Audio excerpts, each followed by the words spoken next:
Hai teman-teman, kembali lagi dengan saya. Kali ini aku akan membuat uji SPSS parsial atau uji T dan simultan atau uji F. Nah, sini sudah saya buka aplikasi SPSS saya versi 22.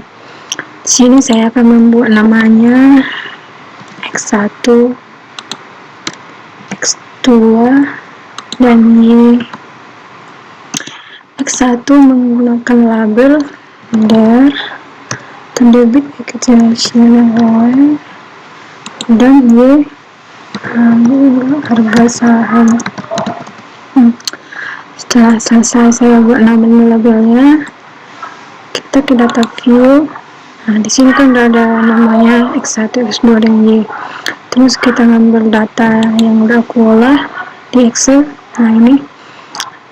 Terus aku blok copy.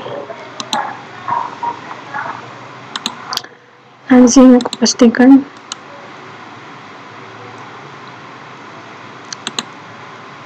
Oke, sini datanya udah ada. Terus kita ke analyze, regression, lalu linear. Nah, harga saham atau ya kita buat kolom dependen, lalu X1 sama X2 kita buat ke independen. Lalu kita ke save. Nah, di kolom residualnya ini kan ada unstandarized, kita checklist. Unstandarized nya di checklist, lalu klik continue, terus oke. Hasil dari uji simultan atau F, dan ini uji T atau parsial. Kita akan membuat mengambil dasar perhitungan dari uji parsial dan uji simultan. Nah, dari uji signifikan parsial atau uji T, dari hasil uji T yang tadi kita buat, sini kan udah ada hasilnya. Sini. Nah, untuk proses pengambilan keputusannya, dasar pengambilannya, di sini kan nggak ada dengan mengambil uji T dengan menggunakan taraf signifikan 5% atau 0,05. Jadi dua sisi atau 2,5% atau 0,025, dan derajat kebebasan F yang terdiri dari dengan menggunakan rumus ini. DF atau N sama dengan N dikurang K sama dengan 36 dikurang 3 sama dengan 33. Nah, 33 ini dari jumlah N data kita, dan 3 ini jumlah banyak variabel yang kita uji di sini tadi. Saya kan mempunyai 3 variabel, DER, ROE, dan harga saham. Nah, 36 kurang 3 sama dengan 33, maka diperoleh di tabel 2,035. Nah, 2,035 ini dari nih, di sini kan dapat kita lihat apa distribusi di tabel. Sini DF-nya 33 dengan sisi 0,025 atau ini 2,035.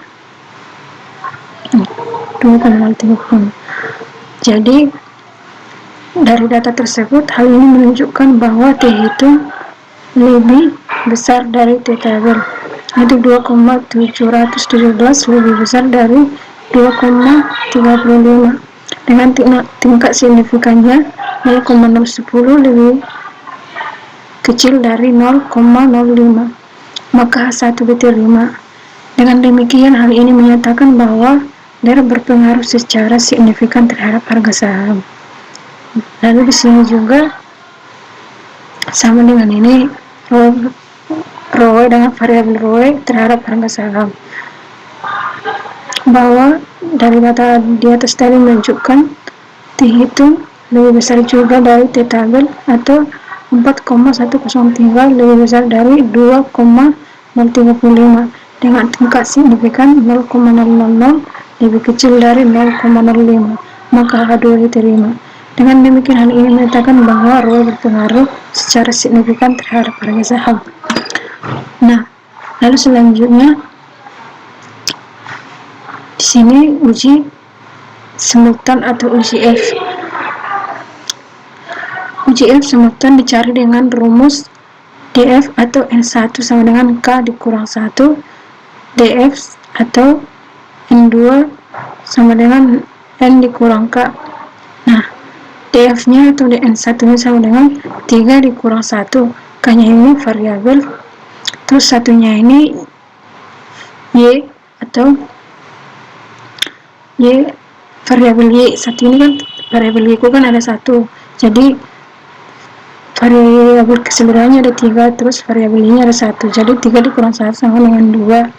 Lalu di sini DF atau N2 sama dengan 36 dikurang 3. Yang tahu juga 36 ini jumlah banyaknya N kita dikurang 3 sama dengan 33. Sehingga dapat disimpulkan bahwa DF atau N1 sama dengan 2 dan DF N2 sama dengan 32. Maka diperoleh F tabel sama dengan 3,28. 3,28 ini dapat kita lihat dari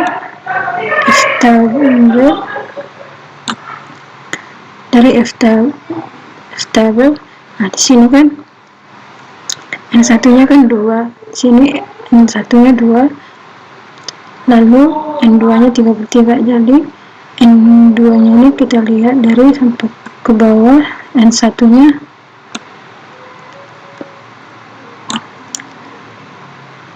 nah ini tadi N1, N1-nya 2, jadi ini 2, lalu N2-nya sama dengan 33. Nah, ini 33. N1-nya 33 dan N2-nya N1-nya sama dengan 2 dan N2-nya sama dengan 33. Di sini ada 3,28. Jadi F tabelnya sama dengan 3,28. Dari tabel 411 dapat dilihat F hitung sebesar 10,320 ini 10 320, sedangkan F tabelnya 328 dari sini tadi, sehingga F hitung lebih besar dari F tabel, atau 10,320 lebih besar dari 3,28, maka variabel DER dan ROE secara simultan berpengaruh terhadap harga saham, maka F3 diterima. Nilai signifikan 0,00 menunjukkan 0,0 ini di sini kita dapat melihatnya, menunjukkan bahwa nilai signifikan lebih kecil dari 0,05 atau